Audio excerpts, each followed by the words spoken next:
Good morning from Scotland. We're currently in Glasgow right now, about to hit the gym, and I'm eating currently Greg's. If you know, you know. It's called Greg's. I'm having a steak pie right now.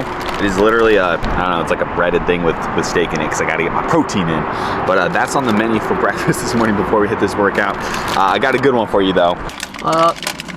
Oh my God. In this video, I'm going to talk about specifically traveling and fitness, because I've actually been asked several times in the past month. I've had a lot of clients going out of town. They ask me, how can they stay on track? What do they need to do? Training and nutrition, both of them. And I think now's the perfect time to address it because I'm literally out of town for a month. Maddie and I are literally in Europe for a month, and you better bet you that we're staying on track with stuff because yeah, there's no point in my opinion, like to just leave and like just throw everything away. If I can do it for a month, you can do it for a week or whatever on your vacation, but I'm going to tell you all the ins and outs of how to do that.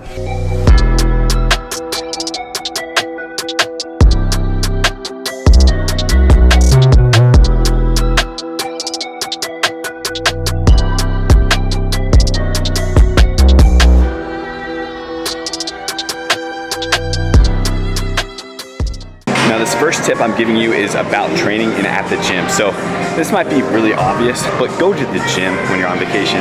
Most hotels, most resorts, even most just places have gyms.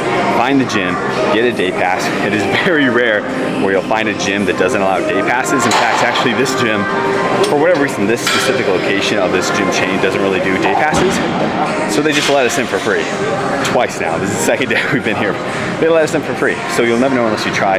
Just show up. A big pro tip is say like, oh man, I already took my pre-workout and everything. I was just hoping to get a lift in. They'll be like, all right, yeah, you're good. Just come on in. So go to the gym when you're on vacation. It's not a big deal. Get a workout in.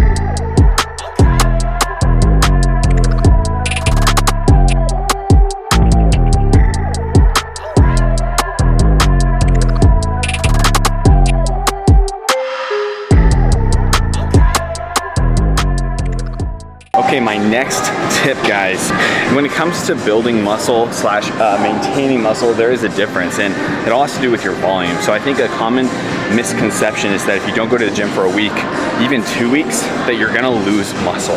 This isn't true, and I think that demotivates a lot of guys. It's like, what's the point of even trying? I'm just gonna go on vacation and lose all my gains anyway, so I'm not even gonna put in the effort.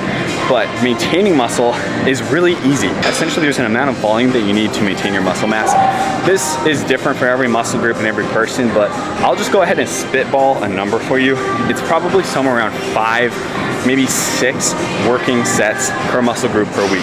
That means if you did 5 really hard sets of, I don't know, chest press 1 week, you would probably maintain all of your muscle mass in your chest for that week, and you wouldn't have to worry about losing anything. So that's really important, because if you're on vacation and you go to the gym, don't think that you have to have these insane 2-hour workouts every single day to maintain your mass. You can go in, hit a quick 30, 45-minute workout, feel great, and also maintain your muscle mass a lot better that week. Now, if, in my case, I'm here for a month, so I really gotta, make sure I'm not losing muscle by hitting the gym. Well, that's no problem for me, because at the end of the day, I'm dedicated enough to get the job done no matter what.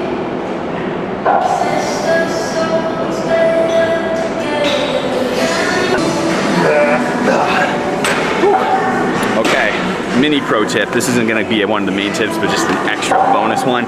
Get you Bora grips. I brought 1 pair of gym gear on my trip, and it was these bad boys, because without them, my back sessions are terrible. So get yourself your Bora grips. Use code OAK on the Bora Fitness website to get your discount on them. I've been using grips for literally 5+ years, and these are my favorite ones, and I've been using these for 1 year. They're great, so get them.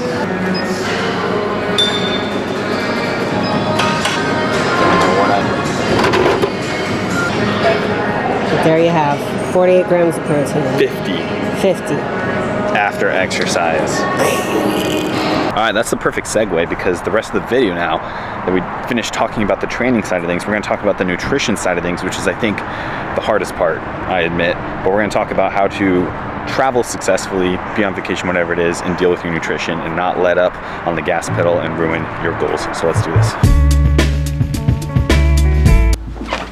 Right guys, so we actually just got to Loch Ness in Scotland. So we left Glasgow and we're in a new place and it's super exciting, super cool. But I want to talk about nutrition now.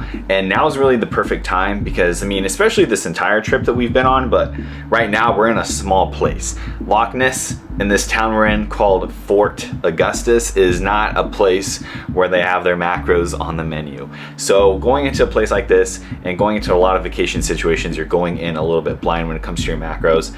But here's the thing guys, just because you can't track it doesn't mean that the calories don't exist, doesn't mean that you can't estimate and guesstimate and use your best assumptions and use the skills that you've hopefully learned from tracking your macros in the past to try to make the best decisions so that you don't F up your entire diet. I'm actually on this trip losing fat. And it's simply because I'm following these simple rules that I'm giving you here right now. Number one is eat low fat. Fat is more than 2 times as calorically dense as your proteins and your carbs. So if you eat a lot of fat, and I'm talking, you know, oily foods, fried foods, you know, adding butter to things, if you do that, you're adding so many calories to your diet that day that don't need to be there. So cut down on the fats immediately. Obviously, I think it's really good to just try to eat a lot of protein. So Maddie and I, for instance, like we've been going to, you know, Nando's. If you don't know what that is, we've essentially been eating a lot of chicken breast, a lot of, you know, when I look at a menu, I automatically go for the protein sources available. And by eating a lot of protein, I'm not only gonna feel fuller, I'm not only gonna maintain my muscle mass a little bit better, but I'm also gonna avoid, you know, hopefully a lot of those fats. And lastly, the third tip I'm gonna give you guys when you're traveling to stay on track with your diet is simply to portion control. I'm just gonna be straight blunt with you. You control what you put in your mouth. At no point is someone forcing food down your mouth. At no point should you be losing control because you are in charge of you. If you're eating a meal and you're worried that it has a lot of calories, well, guess what? Eating half of it has a whole lot less calories, or even 3/4 of it. You don't have to finish every single plate that you're given. So last night, Maddie and I, another good example, there weren't a lot of options around us, so we got Chinese food. I could tell that it was pretty greasy, and guess what? We didn't eat it all. I ate until I got full, stopped right there.